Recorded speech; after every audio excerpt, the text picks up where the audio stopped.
Hello, this is Dr. Grande. Today I'll be analyzing the fight between Jake Paul and Mike Tyson. First, I'll look at the background of these two men, move to the timeline of the incident, then offer my analysis. Jake Paul was born in 1997 in Cleveland, Ohio. He and his brother Logan Paul started posting videos on the now defunct social media platform Vine. Jake moved to Los Angeles and worked as a social media influencer. He appeared on a Disney Channel series for 1.5 years until being fired. In 2017, Vine closed, and Jake was able to successfully transition to YouTube. He built a massive following on that platform. There are a variety of videos on his channel, like those involving pranks, stunts, and music. Many of them feature Jake and others standing around, talking, yelling, and making a variety of facial expressions. I guess the videos are supposed to capture various types of drama, strife, or general nonsense. In 2018, Jake Paul started a boxing career with his professional debut occurring in 2020. He went on to achieve 11 victories and 1 loss. Jake Paul has accumulated a long list of controversies during his career.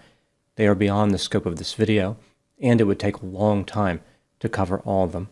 To sum it up, Jake doesn't think that education is important. He started a couple of educational programs, which have been criticized. He has been accused of unseemly acts toward women, and he has made many bizarre and disturbing statements. Now moving to the other key figure in this video. Mike Tyson was born in 1966 in Brooklyn, New York. His criminal career started early. He was arrested 38 times by the age of 13. Later, he dropped out of high school and started a boxing career with his professional debut occurring in 1985. In 1986, when Mike was just 20 years old, he became the youngest heavyweight champion in history. He won 37 fights in a row, 33 by knockout. From 1987 to 1990, Mike Tyson was the undisputed world heavyweight champion. When he lost a match to a fighter named Buster Douglas in 1990, boxing fans were stunned. Buster knocked Mike down in the 10th round, the first knockdown ever in Mike's career. Mike had been a 42-1 favorite to win this bout. After this stunning defeat, Mike had a few victories and appeared to be getting back on track, but then he faced another setback. In 1991, he was arrested for conducting an assault of a sexual nature. Mike was convicted in 1992 and sentenced to 6 years in prison. He served less than 3 years. Mike returned to professional boxing and once again became a heavyweight champion. In 1996, Mike was defeated by Evander Holyfield. The men would fight again in 1997, where Mike bit both of Evander's ears and was disqualified. Mike lost his boxing license for a while, but was soon back in the ring. In 1999, he was sentenced to a year in prison after a 1998 incident where he assaulted 2 motorists after a traffic collision. After 9 months, Mike was released and resumed his boxing career. In 2003, Mike Tyson filed for bankruptcy. He had earned over $300 million during his career, but owed $38 million to the IRS. Mike retired after a few more fights, but he did have a few exhibition bouts. Even though he had retired from boxing, Mike was not done with his criminal career. In 2007, he pleaded guilty to possession of cocaine and driving under the influence. Now moving to the timeline of the incident. In March 2024, it was announced that Jake Paul and Mike Tyson were scheduled to fight on July 20, 2024. The boxing event was promoted by Jake Paul's company, Most Valuable Promotions, and would be streamed on Netflix. Initially, the fight was sanctioned as an exhibition bout, but later it was sanctioned by the Texas Combative Sports Program as a professional fight. The fight was delayed until November due to Mike Tyson having a stomach ulcer flare-up.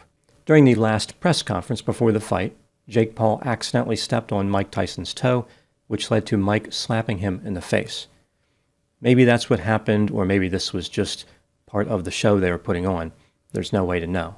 On November 15, 2024, the much-anticipated boxing event took place at the AT&T Stadium in Arlington, Texas. There were 4 boxing matches that evening, with Jake Paul versus Mike Tyson being the main event. Jake Paul weighed in at 227 pounds compared to Mike Tyson at 228 pounds.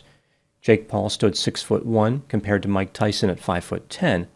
The biggest difference, however, would be the age of each fighter.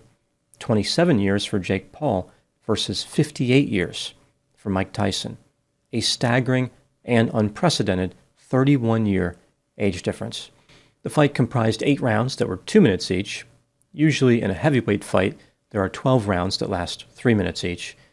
The fighters both used 14-ounce gloves instead of the typical 10-ounce gloves used in most heavyweight fights. After the other 3 fights took place, Jake Paul made his grand entrance riding in a customized Chevrolet truck. I guess a truck this large was necessary to carry his ego. Many people booed as Jake Paul made his flashy entrance. Mike Tyson simply walked out and received cheers from the audience. After the fighters were introduced, the bout started. During round 1, Mike Tyson landed 4 of 17 punches compared to Jake Paul's 6 of 25. In round 2, the men delivered a similar performance to the first round. In round 3, both men landed more punches. Jake Paul was 16 of 44 and Mike was 5 of 21. In these first 3 rounds, it was clear Mike Tyson was slowing down, and he appeared to be off balance a few times after getting hit. His defense mostly consisted of maintaining distance and shifting his body side to side. His feet were not really moving too much. Mike threw fewer jabs than Jake and only landed 4 in the first 3 rounds. He was not really leading with the jab, rather he was just charging toward Jake. There's the sense that Mike was hoping for a quick knockout, but that did not happen. Jake Paul's style featured more of a balance between power punches and jabs. Starting in round 4, Mike's performance was noticeably worse. He only threw 8 punches and did not land any of them. Jake threw 31 and landed 9. In round 5, Mike Tyson managed to land 2 punches, but was back to 0 in round 6. By this point, Mike appeared to be completely out of gas. He managed to maintain a decent defense, but was being outworked badly by Jake Paul. In round 7, Mike landed 3 punches compared to Jake's 13, and in the final round, number 8, Mike only landed 1 punch to Jake's 8. It was clear that Jake was not really trying to knock Mike out at this point. The fight was low energy and exceptionally boring.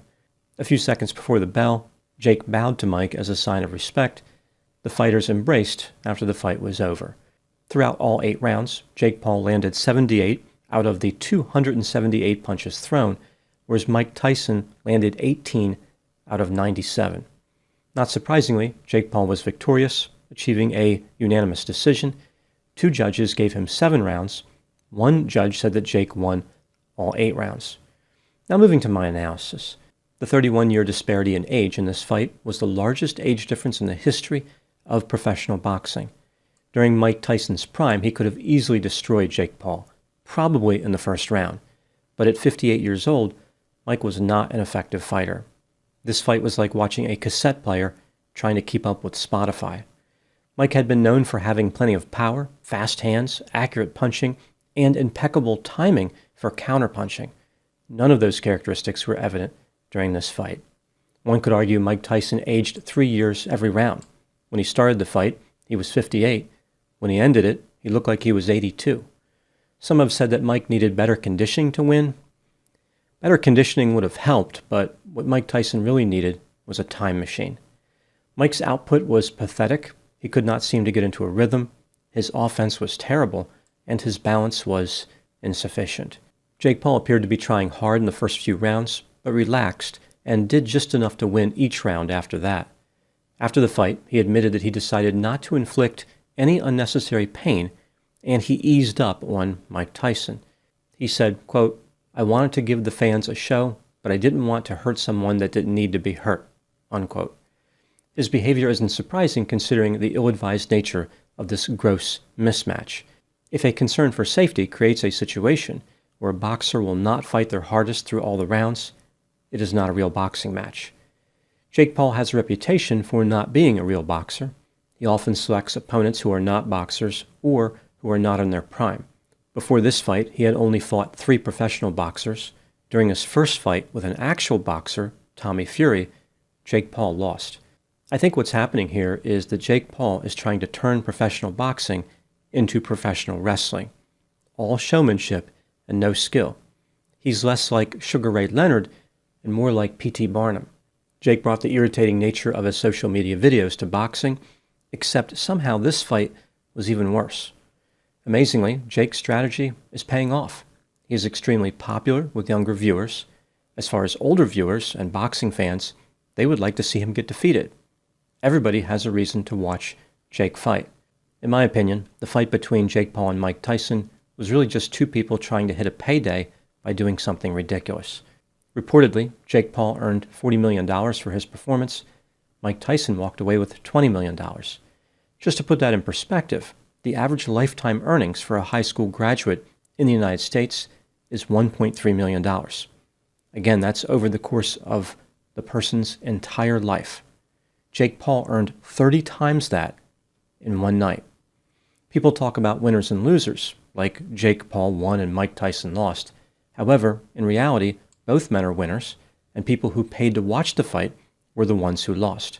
The only knockout came when the audience fell asleep from boredom. Jake Paul has been successful in playing the anti-hero. He is a self-made millionaire who achieved his fortune without having any demonstrable skill. Not only that, he achieved success in multiple domains. As a social media influencer, as a person who referred to themselves as an actor, and as a person who referred to themselves as a boxer.